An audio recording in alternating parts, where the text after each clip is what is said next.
Vamos lá, pessoal. Hoje nós vamos fazer um estudo. Esse é um livro bem interessante, um livro de estudo bíblico que traz um curso, né? Um curso básico.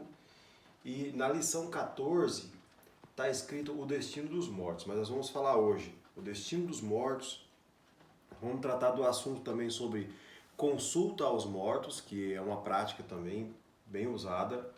Nós vamos falar sobre oração aos mortos e vamos falar também sobre culto aos mortos, tá? Vai falar bastante sobre essa questão dos mortos hoje. Mas, como é o correto sempre, a gente pedir a ajuda do Espírito Santo para entender, porque a palavra de Deus ela não é apenas interpretação, mas ela é também revelação. Então, que o Espírito Santo nos mostre, nos revele aquilo que nós precisamos para compreender sobre o que a doutrina bíblica diz nesse tema tão importante e às vezes é tão polêmico, tá bom? Vamos orar? Senhor Deus, muito obrigado por esse dia, obrigado por essa oportunidade de estarmos estudando a sua santa palavra, as suas orientações, seus ensinamentos, seus preceitos, sua lei, e que o Senhor nos mostre aquilo que nós precisamos aprender e não aquilo que nós queremos. Dentro da doutrina correta, dentro da doutrina da sua palavra, a verdade que esclarece e que ilumina todos os nossos olhos. Senhor, ajuda-nos a entender aquilo que precisamos e não aquilo que queremos. Que nós possamos aprender sobre esse tema de acordo com a doutrina correta descrita na Bíblia. É o que nós te pedimos em nome de Jesus. Amém. Amém. Então, eu vou passar aqui já para parte do assunto, né? Aqui, ó,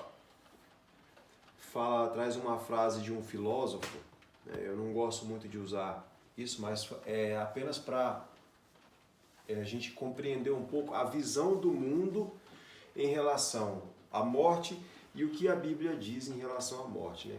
A mente humana criou condições e lugares os mais contraditórios para o destino dos nossos entes queridos. E hoje estaremos analisando à luz dos ensinamentos bíblicos que algumas religiões foram fortemente influenciadas pela filosofia grega, tá? É por isto que hoje muitos cristãos creem no destino dos mortos de forma contrária à Sagrada Escritura. Pitágoras, um dos mais famosos filósofos gregos, afirmou ao ver um homem maltratando que os homens já foram cão e os cães ainda seriam homens. Para ele, a morte servia apenas para marcar diferentes fases desse ciclo. Então, aqui é utilizado essa frase de Pitágoras para mostrar que, diante da filosofia grega, existia essa cultura de que a pessoa estava aqui na Terra passando por uma fase, ele morria, ele poderia nascer no corpo de uma outra pessoa, nascer no corpo de animais, dependendo da maneira como ele se comportava. Se ele se comportasse mal, ele iria nascer no corpo de um animal e de repente um animal ruim. Se ele se comportasse bem, ele poderia nascer no corpo de uma pessoa e uma pessoa boa, um rei, um príncipe, uma pessoa de grande poder. Mas a Bíblia não ensina isso. Entretanto, há dois vocábulos gregos usados para designar a morte. O primeiro é thanatos, que significa o ato de morrer. E o segundo é hypnos, que significa a perda temporária de consciência, como acontece no sono, por exemplo. A Bíblia Sagrada se refere à morte do justo, dando-lhe um significado de sono, face à esperança que há neles de tornarem a viver. Então, o que acontece aqui? Dentro da expressão, né, das palavras gregas, porque o Antigo Testamento foi escrito em hebraico e aramaico, e o Novo Testamento foi escrito em grego. Então, muito do que está escrito ali, algumas palavras que foram traduzidas por português, foram traduzidas e a gente hoje, o português que a gente tem hoje é um português diferente de muitos anos atrás, né? A palavra é a mesma, a Bíblia não foi alterada, mas os significados da palavra sim. Então, a palavra utilizada para morte na Bíblia quando é pego ali no Novo Testamento, utilizando o grego, é hipnos. Por isso que existe aquela coisa que muitos psicólogos fazem, que é a hipnose. A pessoa entra em um estado de dormência em que ele perde a consciência temporária. Depois ele volta em si e não sabe o que aconteceu antes. Quando a gente está dormindo, naquele momento que a gente está ali no sono profundo, a gente não sabe o que está acontecendo no mundo. A gente não sabe, às vezes chove, a pessoa, choveu essa noite, eu nem percebi. Ou acontece um acidente na rua, eu não escutei o barulho porque eu estava dormindo. A pessoa perde a consciência por um tempo. A ideia da morte na Bíblia é exatamente essa. Você fica em um estado de sono em que Deus coloca você em um lugar que ninguém sabe. Só Deus sabe. E você vai ser despertado desse sono quando Jesus voltar. Todos vão ressuscitar. Então, a palavra utilizada para expressar a maneira correta como a Bíblia trata a morte é essa, como se fosse um estado de sono. O que deu origem à morte, como ela chegou até nós? Ordenou o Senhor Deus ao homem, dizendo: de toda árvore do jardim podes comer livremente, mas da árvore do conhecimento do bem e do mal, dessa não comerás, porque no dia em que dela comeres, certamente morrerás. Gênesis capítulo 2, versículo 16 e 17. Então aqui Deus está dando um aviso para Adão e Eva, que eles não comessem da árvore do conhecimento do mal, porque quando isso acontecesse, eles certamente morreriam. Eles comem da árvore do conhecimento do bem e do mal e não morrem. Então aqui está se tratando de uma morte no sentido da eternidade. A Bíblia deixa claro que Deus projetou o homem e a mulher, o ser humano, para que vivessem eternamente, vivessem para sempre, não tivessem um fim, que os seres humanos fossem imortais. Porém, a partir do dia que ele tivesse a desobediência de comer do fruto do bem e do mal, ele perderia essa condição. Então, a morte veio até nós e a gente tem um tempo limitado aqui na Terra. Para que fosse restaurado essa bagunça que Adão fez, Jesus veio e morreu na cruz por nós, para que um dia, quando Jesus voltar, nós tenhamos a possibilidade de estar com Ele e aí voltar a viver eternamente.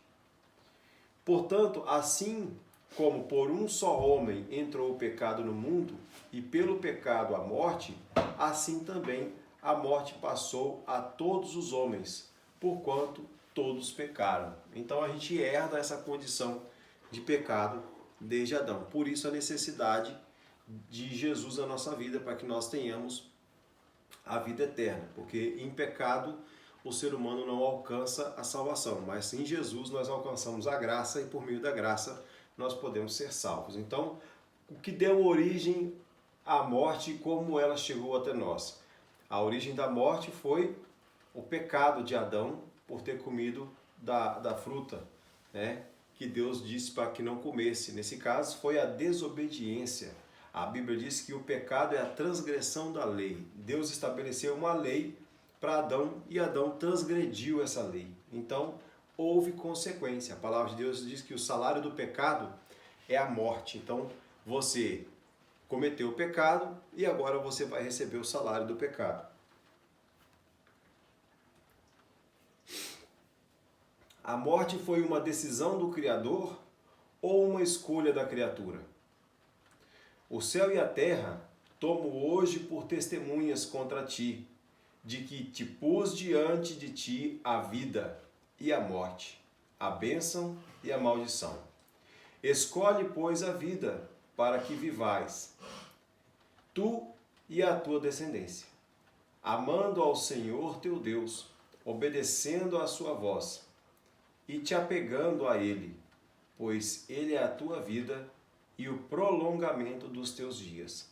Então Deus, Ele deixa a escolha, o livre-arbítrio.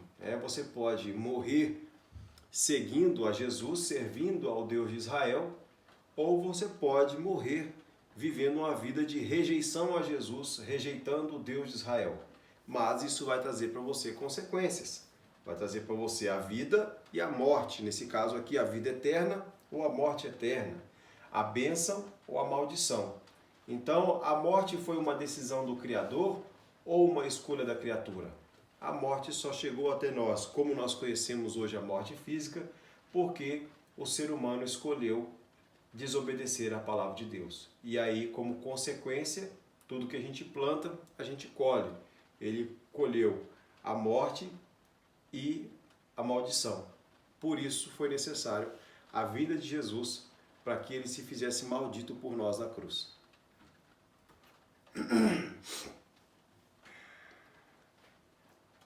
Porque o salário do pecado é a morte, mas o dom gratuito de Deus é a vida eterna em Cristo Jesus, nosso Senhor, como já tinha dito ali. Optando pelo pecado, escolhendo a morte no lugar da vida, em que nos tornamos quando morremos? Então, agora que nós já conhecemos esse estado, né, que é um estado físico, em que a proposta inicial, ao que tudo indica, é que nós vivêssemos eternamente, uma vez que Adão desobedeceu à ordem de Deus, ele trouxe para si efeitos físicos que foram passados de geração para geração, ou seja, agora o ser humano tem um tempo limite de vida na Terra.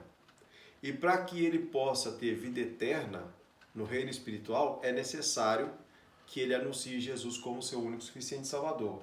Porém, até que Jesus volte, o ser humano vai viver nesse estado físico, um estado de decadência. A gente vai ficando mais velho, a gente vai tendo problemas de saúde, a gente vai tendo dificuldades com a mente, dificuldade com os órgãos, dificuldade com os ossos, com os nervos, com os músculos, até que chega um momento que a gente não consegue mais manter a vida e a gente perde a vida, ou por consequência de acidentes, né? Enfim, os vários motivos pelo qual o ser humano perde a sua vida.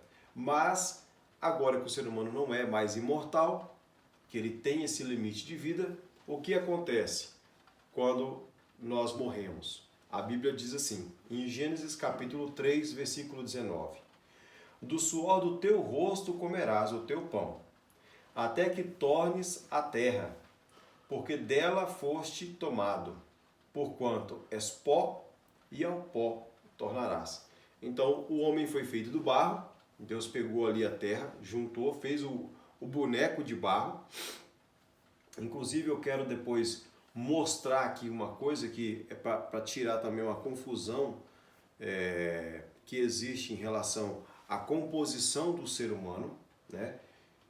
Que Deus pegou o ser humano, fez ali o barro, e depois ele soprou nas suas narinas um sopro de vida. O Espírito de Deus entrou ali dentro, né?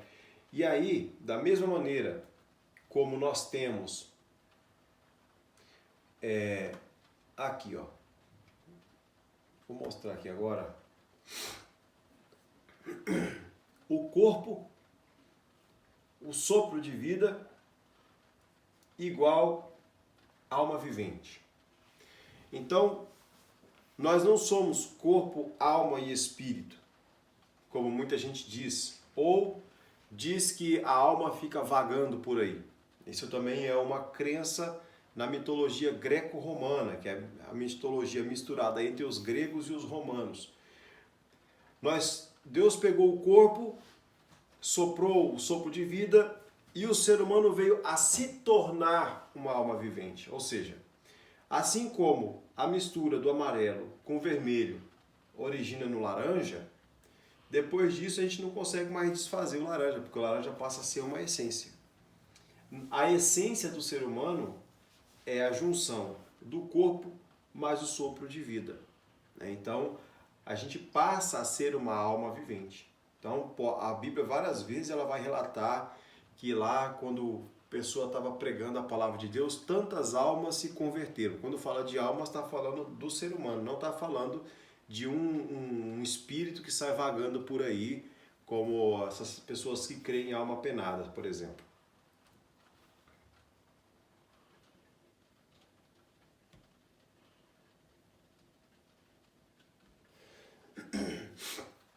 Então, A gente veio do pó, porque fomos formados do barro, como Deus nos formou, e assim que a gente morre, que a gente é enterrado, o nosso corpo entra em decomposição e volta para a terra. Do pó, né, porquanto és pó, ao pó tornarás. Então, quando o ser humano morre, ele torna a terra, ao pó. Retornando ao pó, porventura, tem os mortos alguma consciência? Aí a gente vai entrar naquele ponto que eu falei de muita gente que gosta de consultar os mortos, né? De falar com o morto, de conversar com o morto, fazer oração por morto. Será que isso a Bíblia dá respaldo para isso? Será que a Bíblia autoriza esse tipo de ritual, de atitude?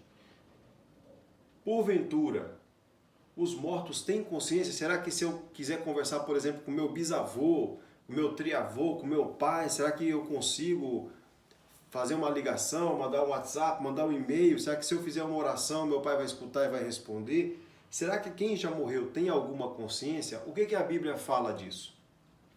Vamos ver aqui. Pois os vivos sabem que morrerão, mas os mortos não sabem coisa nenhuma. Nem tampouco têm eles daí em diante recompensa, porque a sua memória ficou entregue ao esquecimento. Tanto o seu amor como o seu ódio e a sua inveja já pereceram. Nem têm eles daí em diante parte para sempre em coisa alguma do que se faz debaixo do sol. Então, o ser humano ele perde a consciência, que é aquilo que a gente falou lá atrás, que entra numa espécie de estado de sono. É como se a pessoa que está dormindo ali, às vezes os familiares estão acordados, tem alguém dormindo, o familiar faz ali um café, faz alguma coisa, conversa, a pessoa que está dormindo nem sabe do que está passando.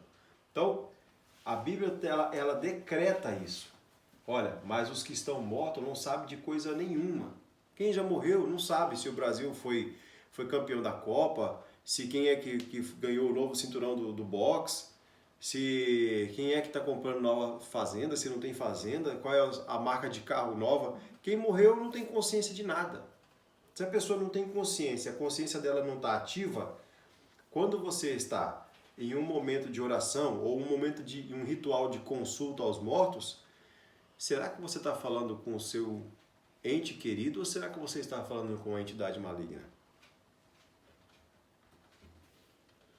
Tudo quanto te vier à mão para fazer, faze-o conforme as tuas forças, porque no Seol aqui é a sepultura, para onde tu vais, não há obra, nem projeto, nem conhecimento, nem sabedoria alguma. Eclesiastes, capítulo 9, versículos 5, 6 e 10. Sai-lhe o espírito, e ele volta para a terra. Naquele mesmo dia perecem os seus pensamentos. Salmo 146, versículo 4. Ou seja, no dia que a pessoa morre, Deus pega aquele sopro de vida que ele soprou ali, ele pega de volta. O espírito volta. Volta para quem? Volta para Deus. E o corpo dele vai para onde? Vai para a terra, que foi aquilo que a gente conversou agora há pouco. Ele volta para o pó, porque ele é pó, e ao pó tornará. Dali em diante, perecem o quê? Seus pensamentos. Você não vai ver o morto assim, poxa, eu estou preocupado, e agora? Não sei se a minha família está pagando as contas. O morto ele não tem pensamento. Os pensamentos dele se cessam, não tem mais atividade. E você não vai ver um morto preocupado quanto que está as ações na bolsa, se estão caindo, se não está, como está o preço da arroba do boi. Um morto ele não tem pensamento. Se ele não tem pensamento, ele não tem consciência, ele não tem atividade nenhuma. Aqui está dizendo, não tem obra, ele não tem projeto, ele não tem conhecimento, ele não tem sabedoria, não tem nada. Os seus pensamentos cessaram. Então, o morto não tem consciência. Se o morto não tem consciência, você, ao buscar uma forma de conversar com o morto por meio de oração ou num ritual de consulta aos mortos, com certeza você não está falando com o seu ente querido. E se alguém responde você, esse alguém não é o seu ente querido, com certeza é uma entidade maligna, se passando pelo seu ente querido, fazendo você acreditar que é o seu ente querido, porque o maligno ele se satisfaz na desgraça do ser humano. Pois não pode louvar-te o Seol. Seol, lembra que é a cova. Nem a morte cantar-te os louvores.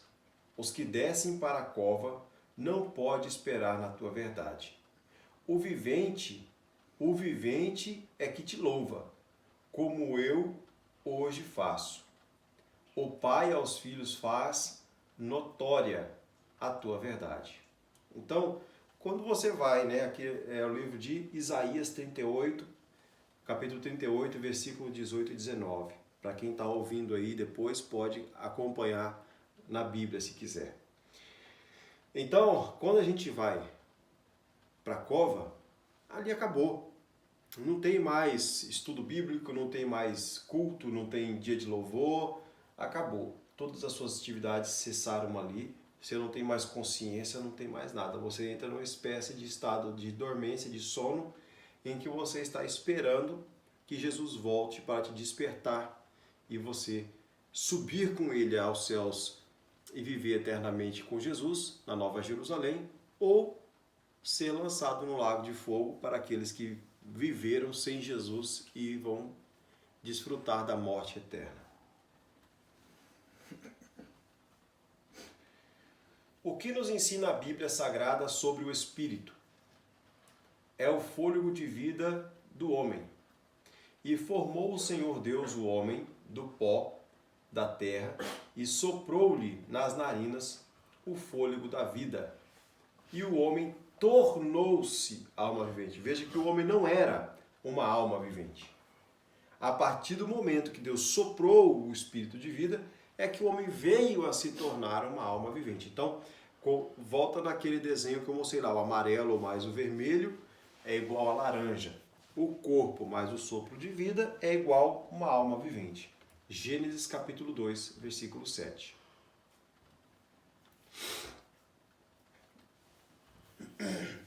Disse eu no meu coração, isso é por causa dos filhos dos homens, para que Deus possa prová-los, e eles possam ver que são em si mesmos como os animais. Pois o que sucede aos filhos dos homens, isso mesmo também sucede aos animais. Uma e a mesma coisa lhe sucede. Como morre um, assim morre o outro. Todos têm o mesmo fôlego, e o homem não tem vantagem sobre os animais, porque tudo é vaidade. Todos vão para um lugar, todos são pó, e todos ao pó tornarão. Eclesiastes, capítulo 3, versículo 18 ao 20. O que acontece aos homens e animais quando Deus retira deles o espírito, o fôlego de vida? Sai-lhes o espírito, né, o fôlego de vida, e ele volta para a terra. Naquele mesmo dia perecem os seus pensamentos. Salmo 146, versículo 4. E os animais? Pereceu toda a carne que se movia sobre a terra, tanto ave como gado, animais selvagens, todo réptil que se arrasta sobre a terra, e todo homem. Tudo o que tinha fôlego do espírito de vida em suas narinas, tudo o que havia na terra seca morreu. Assim foram exterminadas todas as criaturas que havia sobre a face da terra, tanto o homem como o gado, o réptil e as aves do céu. Todos foram exterminados da terra. Ficou somente Noé e os que com ele estavam na arca. Gênesis capítulo 7, versículo 21 a 23. Então, ali deixa de existir, né? Perde a existência. Que textos da Bíblia Sagrada nos ensina que alma se refere à pessoa humana? Aquilo que eu falei ali atrás, né? Tantas almas se converteram. Então, quando a Bíblia fala de alma, não está falando de um espírito que sai vagando, porque existe uma crença de alma penada. Quando a pessoa morre, fica uma alma vagando, procurando o que fazer. Né? Se a pessoa é do mal, essa alma vai direto para o inferno. Se a pessoa é do bem, a alma vai direto para o céu, e se a pessoa é mais ou menos, ela fica vagando até receber o veredito. Isso é heresia. A Bíblia não defende esse tipo de coisa, porque a alma é exatamente a identidade da pessoa, é a pessoa em si. E como que a gente pode provar isso? Existe algum versículo na Bíblia que comprove essa afirmação? Vejamos. A alma engorda. Olha que loucura. A alma engorda, tá? A alma generosa engordará, e o que regrar também será regado. Provérbios 11, 25. A alma emagrece, e ele lhes deu o que pediram, mas fê-los definhar suas almas. Salmos 106, 15. A alma come e bebe.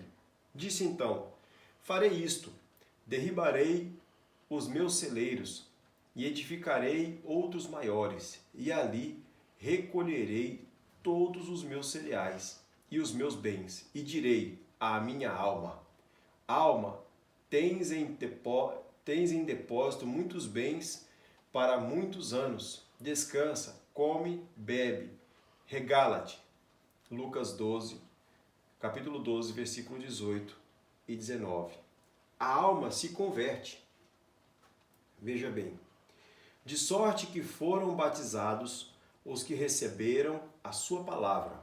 E naquele dia agregaram-se quase 3.000 almas.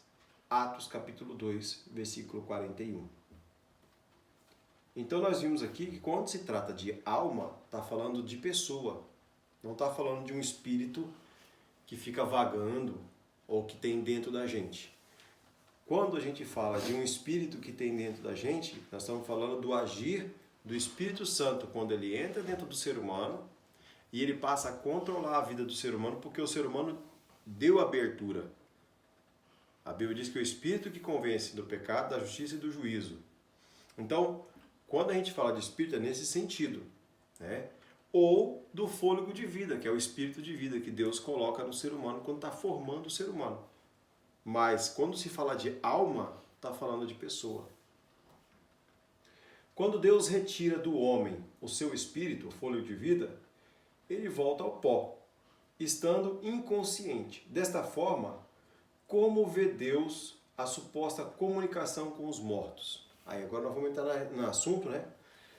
Como é que Deus vê a comunicação com os mortos? Se você é uma pessoa que crê que é possível você conversar com o morto, ou você vai lá e chama alguém que diz que conversa com o morto, que chama o morto do além, e você faz consulta com o morto. Como que Deus entende isso? Como que Deus age? Qual é a reação de Deus a esse tipo de coisa? Quando entrares na terra que o Senhor teu Deus te dá, não aprenderás a fazer conforme as abominações daqueles povos. Veja que Deus está falando aqui que não é para o ser humano fazer as abominações daqueles povos. De que abominação que Deus está falando? Aí ele vai agora descrever quais são as abominações que os povos fazem, que o povo de Deus não pode fazer. Não se achará no meio de ti quem faça passar pelo fogo seu filho ou sua filha. Nem adivinhador, gente que consulta esses adivinhadores, vem aqui que eu leio as cartas, eu leio a mão, eu leio horóscopo, não sei o que, eu leio as pedras, e a pessoa vai adivinhar seu futuro. A Bíblia condena isso. Nem prognosticador, que é a mesma coisa, né? Que é a pessoa que vai fazer adivinhações, nem agoureiro, nem feiticeiro, nem encantador, nem quem consulte um espírito adivinhador, nem mágico, nem quem consulte os mortos.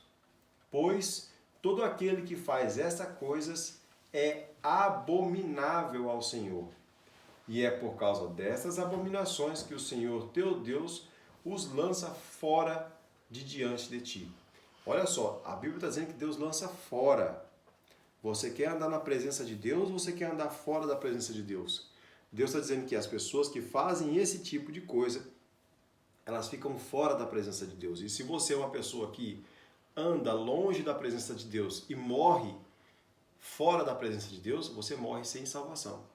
Então, é uma condição que pode sim influenciar para a sua condenação eterna, para a morte eterna, e você perder a salvação se você é um tipo de pessoa que está consultando esse tipo de coisa aqui. Consulta mortos, conversa com mortos, busca quem faz leitura de mão, leitura de cartas, dentro da doutrina bíblica, do que a palavra de Deus diz na Bíblia, que a gente chama de livro sagrado, isso é proibido. Então a consulta aos mortos é algo que aos olhos de Deus é abominável. Perfeito serás para com o Senhor teu Deus, porque estas nações que hás de possuir ouvem os prognosticadores e os adivinhadores, porém, quanto a ti, o Senhor teu Deus não te permitiu tal coisa. Então veja que Deus não permite, né? Deuteronômios capítulo 18, versículo 9 ao 14. Tá? Então consulta aos mortos, quem lê a mão, quem lê cartas, quem lê búzios, quem lê, seja lá qual for o tipo de consulta de adivinhação, de consulta aos mortos, essas pessoas que dizem que é médium, que conversa com morto, que você vai lá e ele chama o seu primo para conversar, o primo que morreu, a avó que morreu, a mãe que morreu, o filho que morreu, seja lá quem for, isso para Deus é abominável e Deus não permite que os seus servos façam isso. Se você é cristão e crê na Bíblia como livro sagrado, você não pode fazer isso porque para Deus é abominável e Ele não permite que você faça. Que sentimentos apresenta em Deus ao se deparar com a morte de seus filhos? A Bíblia na linguagem de hoje. O Deus eterno fica muito triste quando vê morrerem aqueles que são fiéis a Ele. Salmo 116, versículo 15. A Bíblia na nova tradução da linguagem de hoje. O Senhor Deus sente pesar quando vê morrerem os que são fiéis a Ele. Bíblia revista e corrigida. Lançai de vós todas as vossas transgressões que cometestes contra mim, e criais em vós um coração novo e um espírito novo. Pois, porque morrereis, ó casa de Israel? Porque não tenho prazer na morte de ninguém, diz o Senhor Deus. Convertei-vos, pois, e vivei. Ezequiel 18, do 31 ao 32.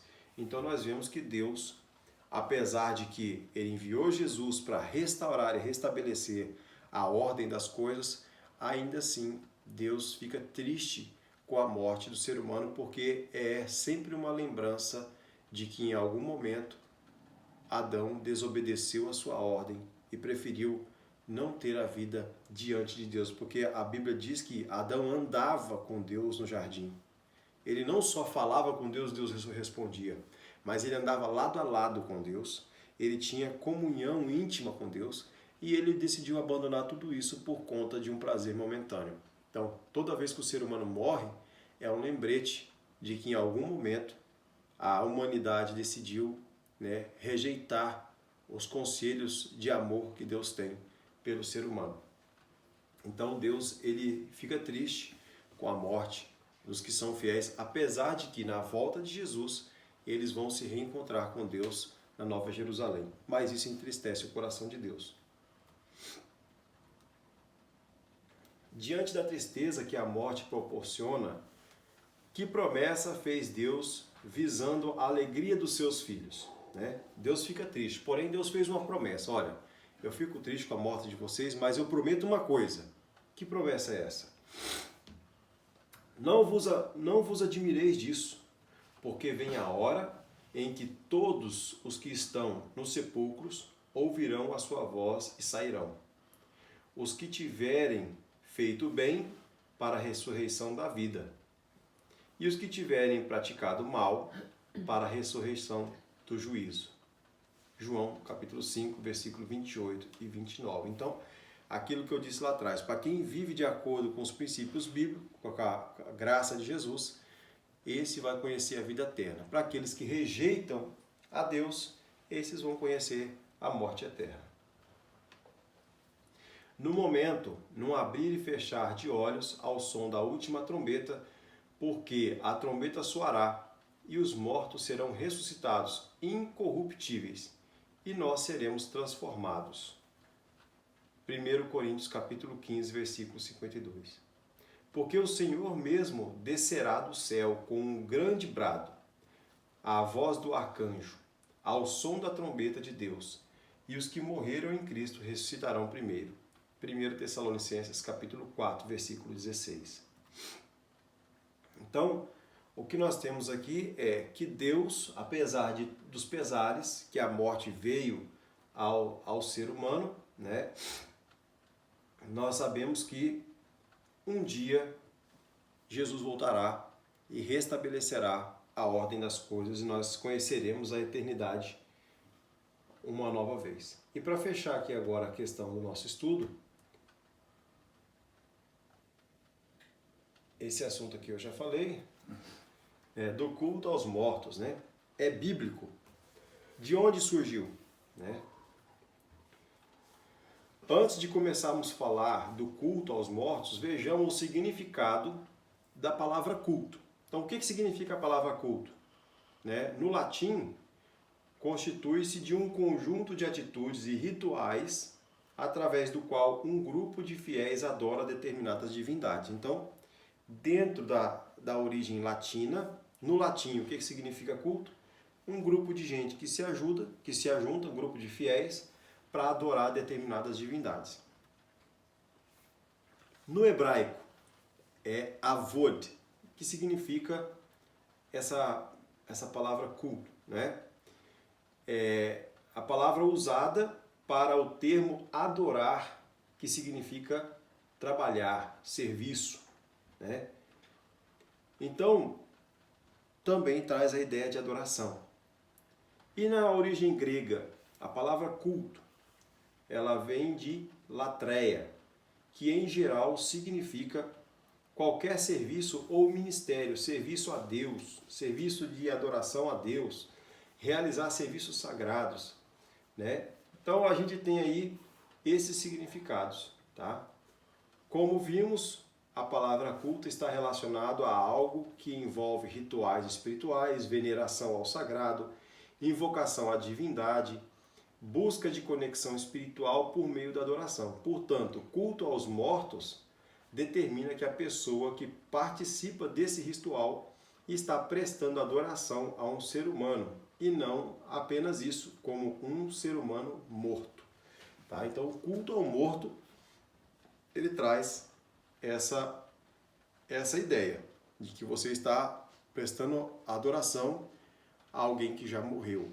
Tá? E isso era comum em algumas religiões do passado, religiões de Roma, religiões da Grécia, religiões do Egito, que eles acreditavam que essas pessoas mortas tinham seus espíritos ainda intactos e quando você orava, prestava culto para eles, eles traziam uma espécie de energia, de força para te ajudar a viver ali.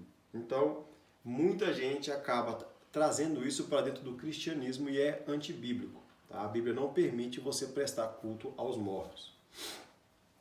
O culto deve ser dado apenas a Deus. O surgimento do culto aos mortos, oração pelos mortos e consulta aos mortos. Eu vou falar aqui um pouco dos concílios, vou falar de maneira rápida porque é muito longo. Tá? Os primeiros concílios aconteceram aqui no ano de 325, 381. Então, os concílios do primeiro milênio, né? Temos aqui as datas, tá? Os concílios da era medieval, né? O concílio de Latrão, concílio de Lyon, por aí vai, concílio de Vienne. Nós temos o concílio da Reforma, tá? Que aí nós temos o ano de 1414 e tal. Aqui, eu não sei se vocês conseguem enxergar aí quem está vendo o vídeo, escrito Concílio de Trento, tá? De 1545 até 1563. É considerado um dos concílios mais longos da história da igreja cristã, né, da igreja católica. Nesse concílio em específico foi tratada essa questão do culto aos mortos. Por que eu estou trazendo isso? Para mostrar que dentro da Bíblia não existe um versículo que aprove o culto aos mortos. A aprovação foi dada por homens fora da Bíblia e muitos e muitos anos depois da morte de Jesus, aí, 1500 anos após a morte de Cristo. Não foi algo que foi nascido ali no contexto do Antigo Testamento, nem ali no contexto do Novo Testamento. Para conseguir fundamentar a doutrina dos cultos aos mortos, a Igreja Católica aprovou no Concílio de Trento, em 8 de abril de 1546, como forma de combater a Reforma Protestante. Nessa época, os protestantes combatiam violentamente as doutrinas romantistas do purgatório, oração pelos mortos, salvação pelas obras, etc.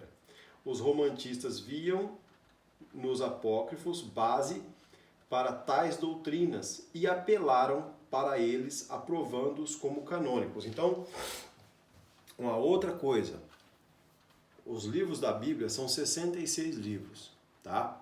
Porém, foi necessário a introdução de novos livros dentro da Bíblia por parte da Igreja Católica, porque existia essas doutrinas aqui que eles seguiam, esses dogmas, e que os livros que são aprovados canônicos não davam base para isso. Porém, tinha livros que são chamados de apócrifos, ou seja, livros que não são inspirados por Deus, que falavam desse assunto. Então, eles incorporaram à Bíblia esses livros para que eles conseguissem encontrar um apoio nos dogmas. E os livros são livro de Macabeus, livro de Tobias, livro de Eclesiásticos, tá? Todos são apócrifos, são livros que não são inspirados por Deus, tá? Pode até ter algum registro histórico ali que realmente aconteceu, mas não são livros inspirados por Deus. Dia de Finados. Essa data tem por objetivo principal relembrar a memória dos mortos, dos entes queridos que já se foram, bem como rezar pela alma deles. De acordo com a doutrina da Igreja Católica, a alma da maioria dos mortos está no purgatório, passando por um processo de purificação. Então, assim, existem outras religiões que fazem isso? Sim, mas como nós somos cristãos e estamos falando desse tipo de coisa com base bíblica, a única denominação cristã que ainda aprova essas coisas é a denominação católica. Existem algumas religiões protestantes que estão aderindo a isso, infelizmente, tem. Eu descobri agora há pouco tempo que tem já algumas denominações cristãs protestantes, mas não há base bíblica para isso. Que nós vimos ali que Deus abomina. Deus, ele não entra em contradição consigo mesmo. Ele não vai falar assim, por exemplo, olha, está permitido, é proibido o adultério. A mulher não pode trair o marido não pode trair a mulher. E aí depois lá na frente Deus fala assim, não, agora eu vou aprovar o adultério. Deus não entra em contradição com ele mesmo.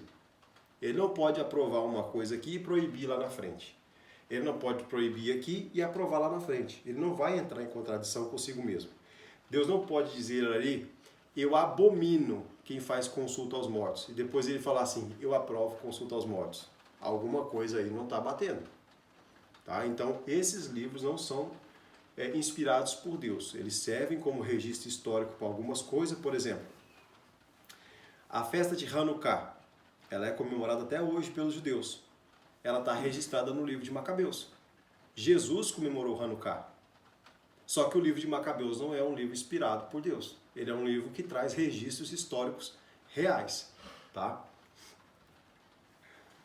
Então aí nós temos aí, ó, o livro de 1º Macabeus e 2º Macabeus, tá? Mais ou menos, ele está no período interbíblico, e vale lembrar que o período interbíblico é de Malaquias, que é o último profeta da Bíblia, até Mateus. Isso passou 400 anos, é chamado período interbíblico. Por quê? Não houve profeta, não houve ninguém escrevendo ali. Então, essa é mais uma prova de que esses livros são apócrifos, porque não houve profeta nessa época. E esses livros normalmente vêm nesse período. Aqui está 100 anos antes de Cristo. Tá? Então, ele descreve a história de 3 irmãos, né? E aí no segundo livro, ele não é a continuação de 1 Macabeus? Ele é um relato paralelo. Enquanto o 1 Macabeus está traçando a história dos três irmãos, o outro está falando de outra coisa, não é a continuação. Tá? E o que ele apresenta? Oração pelos mortos, no capítulo 12. Tá? Culto pelos mortos, também no capítulo 12. O próprio autor não se julga inspirado, ele diz que não é inspirado no livro, no capítulo 15. E a intercessão pelos santos no capítulo 7. Tá? Então, essa é a base do livro de Macabeus. Então, essa igreja pegou esse livro, incorporou a Bíblia, para poder dizer, não, mas nós temos base para defender o culto aos mortos, está escrito aqui. Só que esse livro não é um livro inspirado por Deus. Tá? Ele é um livro histórico, mas ele não é um livro espiritual.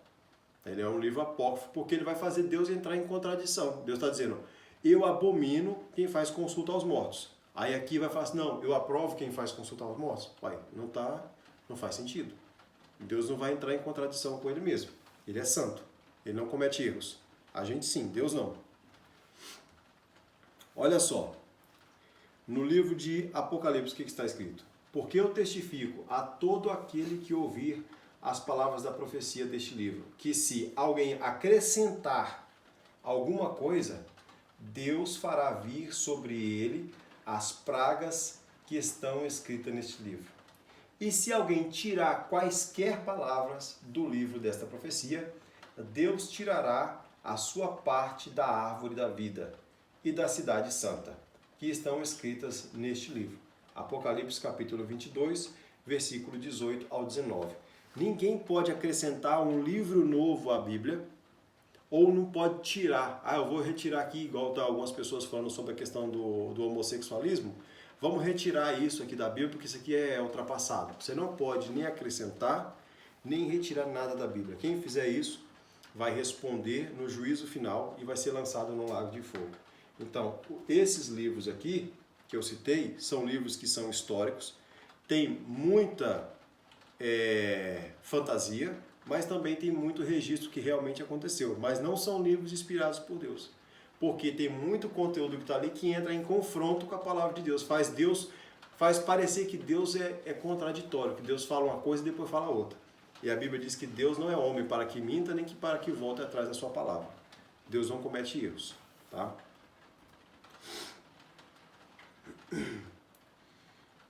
Não devemos consultar os mortos. Né? Tá aqui, não se achará entre vós, eu já li isso aqui e falei. Eu vou pular para não ficar muito longo. Necromancia, que fala sobre essa questão de culto aos mortos, a Bíblia proíbe, tá lá em Levítico 19, 30 e Levítico 26.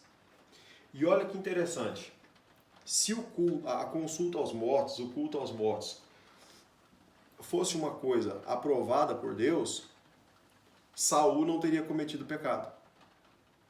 Mas Saul, quando estava ali já no fim do seu reinado, no desespero, ele vai até uma bruxa e pede para a bruxa fazer um ritual maligno para ver se consegue despertar o profeta Samuel do mundo dos mortos para conversar com ele. Né? Vocês se lembram disso, né? Está ali, ó. O rei Saul abandonou ao Senhor quando cometeu o pecado de ir consultar uma feiticeira em Endor, pedindo que fizesse aparecer o espírito do profeta Samuel, que já havia morrido. A feiticeira foi movida por espíritos malignos, enganadores. Tá? Lá em 1 Timóteo fala disso. Que às vezes você vai, procura, e a pessoa fala, não, ele está falando disso, disso, daquilo. Às vezes até fala coisas que realmente, nossa, mas isso aí realmente acontecia na minha família. É mesmo meu parente, mas não é. O diabo ele acompanha você todos os dias, então ele sabe as coisas que você faz. Ele lança palavras ali que faz você pensar que você realmente está conversando com seu parente, mas na verdade é um espírito maligno que está se manifestando, porque ele é enganador. O diabo é o pai da mentira. Para ele fingir que é um avô seu falecido, um primo falecido, é a coisa mais fácil que tem. Ele é milenar. Quantas pessoas ele já não estudou durante esses milênios? Muitas pessoas. Ele consegue enganar a gente fácil. Né? Também mentiu dizendo que estava vendo o que a pessoa pediu. Então, na verdade, ela não estava vendo. Ela fingiu, por quê? Ela viu que ali tinha o rei e que ela poderia ser morta, porque eles perseguiam essas pessoas e matavam, né? Porque a Bíblia dizia para combater. Além de usar de esperteza, pois percebeu ser uma emboscada do rei Saul. Deus condenou Saul por ter procurado uma necromante, pessoas que fazem consultas e culto aos mortos. Como é que Deus vai pegar e vai condenar aqui e lá na frente vai falar, não, pode fazer que eu aprovo? Não faz sentido. Deus não entra em contradição consigo mesmo. Mas o Espírito expressamente diz, olha só que interessante, que nos últimos tempos apostatarão alguns da fé, dando ouvido a espíritos enganadores e a doutrinas de demônio. A Bíblia diz que essas coisas são doutrinas de demônio. Quando você procura coisa que está fora da Bíblia e de alguma forma você encontra alguma resposta espiritual, a Bíblia diz que essas respostas espirituais são doutrinas de demônio, porque o demônio também faz sinais e maravilhas. É uma resposta espiritual, só não é uma resposta espiritual de Deus, uma resposta de bênção, uma resposta de maldição. Pela hipocrisia de homens que falam mentiras, tendo cauterizado a sua própria consciência. 1 Timóteo capítulo 4, versículo 1 e 2. Olha que interessante aqui, ó. E não é maravilha, porque o próprio Satanás se transfigura em anjo de luz. Se o diabo tem capacidade de se disfarçar de anjo de luz, será que ele não consegue fingir que é um parente seu que está morto? Anjo de luz, a pessoa olha e fala, nossa, olha ali, é um anjo de luz. Se o Satanás consegue se disfarçar de anjo de luz, será que ele não consegue se disfarçar de um, sei lá, um irmão seu que morreu, um avô, um pai, uma mãe, um filho, uma filha? Será que ele não consegue se disfarçar de um parente e ficar trazendo na memória palavras que você ouviu para fazer você pensar que realmente está falando com um parente? E aí, em vez de você estar tendo uma coisa divina, espiritual, de bênção de Deus, você está tendo uma coisa divina, mas uma coisa maligna. Você está seguindo doutrina de demônio. Então a gente tem que estar muito atento a isso. Não podemos fazer nada pelos mortos, tá? Está ali Levítico 19, 28. Pelos mortos não ferireis a vossa carne, nem fareis marca nenhuma sobre vós. Eu sou o Senhor. É interessante porque aqui também fala de gente que às vezes tem um ente querido que morre, ele vai lá e faz uma tatuagem no corpo da foto daquela pessoa. A Bíblia proíbe você fazer qualquer marca no corpo sobre mortos. É pecado também. Outra prática em homenagem aos mortos, já no tempo do Novo Testamento, era o batismo pelos mortos. E até hoje existe isso. A pessoa vai lá e desce as águas para pedir perdão a Deus por um parente que já morreu, como se ele conseguisse alcançar a salvação para aquele parente. Não, deixa que eu pague a dívida dele. A Bíblia diz que quem pagou a dívida por nós na cruz foi Jesus. Nenhum ser humano tem capacidade de fazer isso. Mas naquela época já existia e aí hoje ainda existe. Olha só. De outra maneira, que farão os que se batizam por causa dos mortos? 1 Coríntios capítulo 15, versículo 29. Com este ato, alguém se batizava representando outra pessoa que já morreu. Neste versículo, o apóstolo Paulo não defende esta prática que pode ser recusada com base na Bíblia de Deus. Ninguém pode promover a salvação para outra pessoa que já morreu. Então, conversar com o morto, fazer culto para morto, eu vou orar pela alma dele. Se ele morreu vivendo debaixo da palavra de Deus e servindo a Deus, ele morreu salvo. Se ele morreu rejeitando a doutrina bíblica e vivendo longe de Deus, ele morreu para a condenação eterna. E não há oração nossa, nem batismo, nem nada que vá dar jeito nisso, porque cada um responde pelos seus atos. A Bíblia diz que cada um será julgado pelas suas próprias obras. Hebreus capítulo 9, versículo 27. E assim como aos homens está ordenado morrerem uma só vez, vindo depois disso o juízo. Morreu, acabou. Se você viveu aqui na terra como um servo de Deus, a partir do momento que você morreu, acabou. Se você morreu como um servo de Satanás, a partir do momento que você morreu, acabou. Morto não vai andar nas águas e se batizar, e nem há um vivo que possa fazer isso por quem já morreu. Após a morte de uma pessoa, a única coisa que lhe aguarda é o juízo final. Se a pessoa se converteu a Jesus, então recebe a salvação e aguarda a ressurreição dos mortos. Já quem não acreditou em Jesus, aguarda o juízo final. Aqui está os versículos para vocês conferirem. João capítulo 5, versículo 24, João capítulo 5, versículo 28 e João capítulo 5, versículo 29. E o que a Bíblia pede para a gente fazer então? Se a gente não pode orar para morto, se a gente não pode orar pela alma do morto, se a gente não pode fazer culto para morto, se a gente não pode consultar os mortos, porque tudo isso a Bíblia condena e diz que é abominável. O que a Bíblia recomenda para a gente fazer? Então, só reforçando aqui, né, essa parte que a gente falou sobre o surgimento do culto e tal, né, que Deus não aprova. E nesse caso, se Deus não aprova, né, o culto aos mortos, a Bíblia proíbe isso, a Bíblia condena. Nós sabemos que Deus é santo e é perfeito, Ele não entra em contradição consigo mesmo, ou seja, Ele não vai em um livro dizer, eu condeno o culto aos mortos, e no outro livro dizer, eu aprovo o culto aos mortos. A pessoa vai ficar assim, peraí, mas e agora, Deus? Qual que é o livro qual que é a sua palavra aqui? O Senhor não tem firmeza na sua palavra? Deus, é pecado até a gente falar alguma coisa assim, porque Deus, Ele é reto, Ele é santo, Ele é justo. Então, Deus não erra na sua palavra. A gente às vezes comete erro. Olha, me desculpa, eu falei uma coisa aqui, eu preciso voltar atrás porque eu errei. Deus não volta atrás na sua palavra porque Ele não erra. Ele é santo, Ele é perfeito. Se Ele tem vários livros da Bíblia condenando a oração pelos mortos, condenando ao batismo pelos mortos, condenando a consulta aos mortos, condenando o culto aos mortos, por que um único livro vai servir de base para você fazer isso? Então, fica o alerta que esse livro não é inspirado por Deus. Ele não é um livro apócrifo. E nesse caso, se a Bíblia condena a oração pelos mortos, o batismo pelos mortos, a consulta aos mortos, o culto ao morto, o que a gente pode fazer então? O que a Bíblia orienta? Na verdade, qual é a ordem bíblica quando a gente tem que orar por alguém? A Bíblia nos orienta e nos ordena que oremos pelos vivos.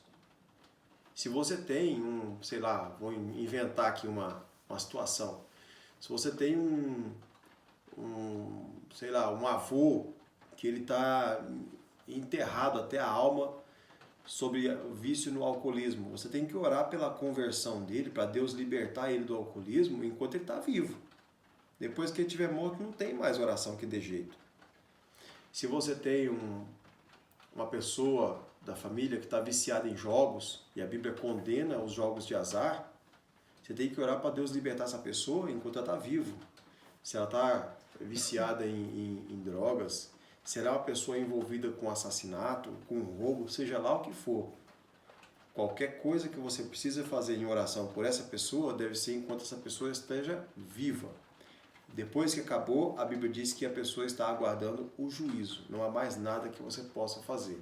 Nem orar por morto, nem fazer consulta aos mortos, nem batizar por morto, nem fazer culto aos mortos. Porque Deus abomina, condena e proíbe, não permite que os cristãos façam isso. Mas a Bíblia te orienta e te ordena a orar pelos vivos. Olha aqui alguns exemplos. Antes, exortai-vos uns aos outros todos os dias durante o tempo que se chama hoje. Ou seja, não deixe para amanhã, porque amanhã pode ser tarde. Amanhã o seu parente pode não estar mais vivo, o seu ente querido pode não estar mais aqui. E aí a sua oração já não vai mais valer a pena. Faça isso no dia que se chama hoje, para que nenhum de vós se endureça pelo engano do pecado. Hebreus capítulo 3, versículo 13. Purificando as vossas almas pelo Espírito na obediência à verdade, para o amor fraternal, não fingido. Amai-vos ardentemente uns aos outros com o coração puro. 1 Pedro, capítulo 1, versículo 22. Confessai as vossas culpas uns aos outros e orai uns pelos outros, para que sareis. A oração feita por um justo pode muito em seus efeitos. Tiago capítulo 5, versículo 16. Então, é o que a gente precisa fazer, a gente tem que fazer enquanto as pessoas estão vivas. Não adianta orar por um presidente morto, nem por um deputado morto, nem por um colega de escola morto, nem por um familiar morto. Se você precisa fazer oração por alguém, faça enquanto essa pessoa está viva. Por quê? O culto, a oração, a consulta, o batismo aos mortos é abominação. A Bíblia não permite, a Bíblia proíbe, Deus condena que a gente faça isso. Amém? Feliz sábado.